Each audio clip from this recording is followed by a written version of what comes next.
ਉਹ ਸਾਹਮਣੇ ਰਸ਼ ਲੱਗਿਆ, ਉੱਥੇ ਚੋਰ ਨੇ।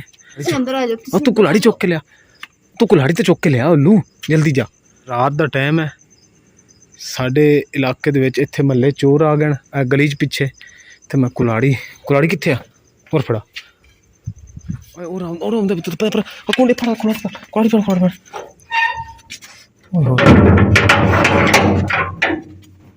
महला साढ़े नाल ही आएंगे। गली छड़ के अगली गली दे दो बंदे आए, उन्होंने दरवाज़ा खड़काया, तो दरवाज़ा खड़काने तो बाद ना अंदरों बंदा निकलिया, तो उन्होंने उस बंदे दे कन्न पट्टी ते पिस्टल रखा, पिस्टल रख के जो बाहर मोटरसाइकिल खड़ा सी ना, ਉਹਦੀ ਉਹਨਾਂ ਚਾਬੀ ਲਈ ਹੈ, ਤੇ ਉਹ ਬੀਬੀ ਜਿਹੜੀ ਸੀ ਉਹਦੇ ਨਾਲ ਸੀ।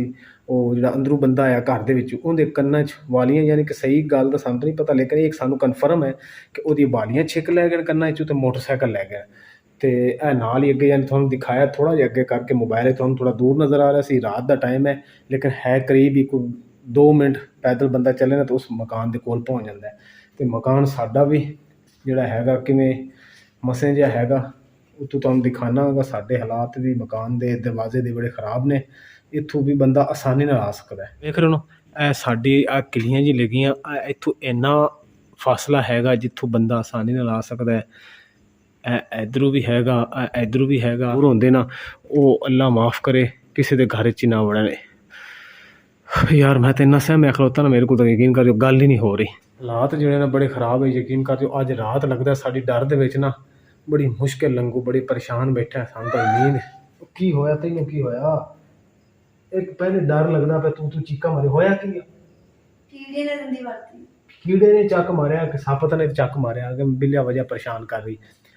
ਤੇ ਅੱਜ ਯਕੀਨ ਕਰ ਜੋ ਬਹੁਤ ਡਰ ਲੱਗ ਰਿਹਾ।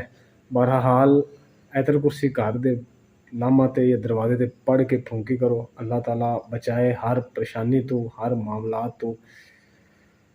2 ਹੈਗੇ ਲੇਕਿਨ ਅੱਲਾਹ ਤਾਲਾ ਖੈਰ ਕਰੇ। ਲੇਕਿਨ ਉਮੀਦ ਹੈ ਹੁਣ ਉਹ ਦੌੜ ਗਏ ਹੋਣੇ, ਕਿਉਂਕਿ ਪਤਾ ਲੱਗ ਗਿਆ ਨਾਲ ਦੇ ਮਹੱਲੇ ਛੱਲੇ ਵਾਲਿਆਂ ਨੂੰ। ਦੇਖੀਏ ਹੁਣ ਕੀ ਬਣਦਾ, ਹੁਣ ਸਵੇਰੇ ਹੀ ਪਤਾ ਲੱਗੂ। ਬਈ ਅਸੀਂ ਤਾਂ ਹੋਇਆ ਹੁਣੇ ਤੇ ਕਹਿੰਦੇ ਆਪਣੇ ਜਿਹੜੇ ਘਰਾਂ ਦੇ ਕੋਲ ਨਾ ਚੋਰ ਆ ਗਏ ਆ ਪਿੰਡ ਆਪਣੇ ਦੇ ਵਿੱਚ, ਤੇ ਚੋਰੀ ਹੋਈ ਆ, ਤੇ ਹੁਣ ਕੋਈ ਪਤਾ ਨਹੀਂ ਹੈਗਾ ਕਿ ਆਪਣੇ ਘਰਾਂ ਦੇ ਵਿੱਚ ਆ ਜਾਵੇ। ਤੇ ਉਹਨਾਂ ਨੇ ਕਿਹਾ ਕਿ ਆਪਣੇ ਜਾ ਕੇ ਘਰ ਭਾਵੇਂ ਰਖਵਾਲੀ ਕਰੋ ਆਪਣੇ ਘਰ ਦੀ, ਤੇ ਭਾਵੇਂ ਸੋਚ ਕਰੋ ਘਰਾਂ ਦੀ, ਆਪਣੀ ਖੁਦ ਹੀ ਹਿਫਾਜ਼ਤ ਕਰੋ, ਕਿਉਂਕਿ ਕੋਈ ਪਤਾ ਨਹੀਂ ਕਿਸ ਟਾਈਮ ਚੋਰ ਆਪਣੇ ਘਰ ਚ ਆ ਜਾਵੇ, ਫਿਰ ਵਾਰਦਾਤ ਕਰ ਦੇ। ਅੱਲਾਹ ਖੈਰ ਕਰੇ। ਤੂੰ ਤਾਲੇ ਚੁੱਕ ਕੇ ਲੈਣਾ ਪੈਣਾ, ਜਲਦੀ ਕਰ ਤਾਲੇ, ਤਾਲਾ ਚੁੱਕ ਕੇ ਲਿਆ, ਦੋਨੋਂ ਤਾਲੇ ਚੁੱਕ ਕੇ ਲਿਆ। ਪਰਲੇ ਛੋਟੇ ਗੇਟ ਨੂੰ ਲਾ ਤੇ ਵੱਡੇ ਗੇਟ ਨੂੰ ਲਾ, ਤਾਲਾ ਲਾ ਲਾ। ਸੋਟੀ ਤੇ ਰੱਖ ਦੇ, ਸੋਟੀ ਮੈਨੂੰ ਫੜਾ ਦੇ। ਲਾਤੇ ਹਾਂਜੀ। ਹਾਂ ਤੇ ਇੱਕ ਵਾਰੀ ਚੈੱਕ ਕਰ, ਚੈੱਕ ਕਰ ਲਾ। ਹਾਂ ਚੈੱਕ ਕਰ ਲੈ ਚੰਗੀ ਤਰ੍ਹਾਂ ਖਿੱਚ ਕੇ। ਅੱਛਾ ਜੀ ਕੀਤਾ। ਹਾਂ ਦੂਜਾ ਵੀ ਕਰ ਲਾ। ਹਾਂ ਜਿਹੜਾ ਬੈਠ ਕਰ ਆਪਣਾ ਦਰਵਾਜ਼ਾ ਨਾ, ਡੱਬਾ ਵਾਲਾ ਜਿਹੜਾ ਬਾਹਰ ਹਿੱਸਾ ਤੇ ਜਾਲੀ ਵਾਲਾ ਵਾ, ਤੇ ਉਹ ਅਗਰ ਜਾਲੀ ਕੱਟ ਕੇ ਅੰਦਰੋਂ ਕੁੰਡੀ ਖੋਲ ਸਕਦੇ, ਫਿਰ ਦੂਏ ਦਰਵਾਜ਼ੇ ਮੜਾ ਧੱਕਾ ਦਿੱਤਾ ਤਾਂ ਖੋਲ ਸਕਦਾ, ਉਹ ਤੋੜ ਹੀ ਸਕਦੇ ਧੱਕੇ ਨਾਲ। ਤੇ ਫਿਰ ਬੈਠਕ ਥਾਣੀ ਦੀ ਘਰ ਆ ਜਾਣਗੇ, ਘਰ ਦਾ ਦਰਵਾਜ਼ਾ ਬੈਠਕ ਦੇ ਵਿੱਚ। ਉਹ ਕੁੰਡੀ ਲੱਗੀ ਨਾ, ਉਹਦਾ ਕੁੰਡੀਆਂ ਦੋਨੇ ਲੱਗੀਆਂ ਹੋਈਆਂ। ਹਾਂ ਤੇ ਤੂੰ ਚਲੋ ਉਹ ਲੱਗੀ ਤੇ ਇੱਕ ਇਹ ਕੁੰਡੀ ਲਾ ਦੇ, ਇਹ ਦਰਵਾਜ਼ੇ ਦੀ ਕੁੰਡੀ ਲਾ, ਬੰਦ ਕਰ। ਮੈਂ ਜਿਹੜੇ ਦਿਨ ਪਹਿਲੇ ਤੇ ਕਤਲ ਹੀ ਕਰਤਾ ਸੀ ਉਹਨਾਂ ਨੇ, ਉਹ ਛੁਰੀਆਂ ਮਾਰ ਗਏ ਸੀ, ਕਤਲ ਨਹੀਂ ਸੀ ਹੋਇਆ। ਮੋਟਰਸਾਈਕਲ ਰੋਕਿਆ ਭਾਈ ਨੇ, ਤੇ ਭਾਈ 2 ਆਏ ਸੀ ਮੋਟਰਸਾਈਕਲ ਤੇ, ਉਹਨਾਂ ਨੇ ਇੱਕ ਭਾਈ ਵਿਚਾਰੇ ਨੂੰ ਰੋਕਿਆ, ਤੇ ਉਹਦੇ ਕੋਲੇ ਮੋਟਰਸਾਈਕਲ ਸੀਗਾ ਮਹਿੰਗਾ ਵਾ, ਤੇ 150 ਰੁਪਏ ਦਾ ਜੇਬ ਚ ਨਿਕਲਿਆ। 150 ਰੁਪਏ ਨਿਕਲਿਆ? ਅੱਛਾ। ਉਹ ਦੂਸਰਾ ਉਹ ਨਿਕਲਿਆ, ਉਹਨਾਂ ਨੇ ਕਿਹਾ ਹੋਰ ਕੱਢ, ਨਹੀਂ ਨਿਕਲਿਆ ਉਹਦੇ ਕੋਲ। ਉਹਨਾਂ ਨੇ ਨਾ ਉੱਥੇ ਛੁਰੀਆਂ ਮਾਰੇ ਤੇ ਮਾਰ ਦਿੱਤਾ। ਅੱਲਾ ਮਾਫ ਕਰੇ। ਲਓ ਜੀ ਇਹ ਤਾਂ ਹਾਲਾਤ ਨੇ ਕਿ 150 ਰੁਪਏ ਉਸ ਵਿਚਾਰੇ ਕੋਲ ਨਿਕਲਿਆ ਤੇ ਉਹਨੂੰ ਛੁਰੀਆਂ ਮਾਰ ਦਿੱਤੀਆਂ, ਮੋਟਰਸਾਈਕਲ ਵੀ ਲੈ ਗਏ।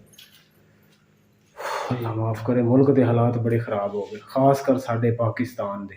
ਤੇ ਪਿੰਡਾਂ ਦੇ ਵਿੱਚ ਤਾਂ ਫਿਰ ਪੁਲਿਸ ਆਉਂਦੀ ਹੈ ਕਿਸ ਤਰ੍ਹਾਂ ਨਾਲ, ਪਿੰਡਾਂ 'ਚ ਕੋਈ ਵਾਰਦਾਤ ਹੋ ਜਾਵੇ ਕਿਸ ਤਰ੍ਹਾਂ ਨਾਲ ਪੁਲਿਸ ਆਉਣਾ ਹੁੰਦਾ, ਉਹ ਕਿਹੜੀ 2 ਮਿੰਟ 'ਚ ਆ ਜਾਂਦੀ ਹੈ।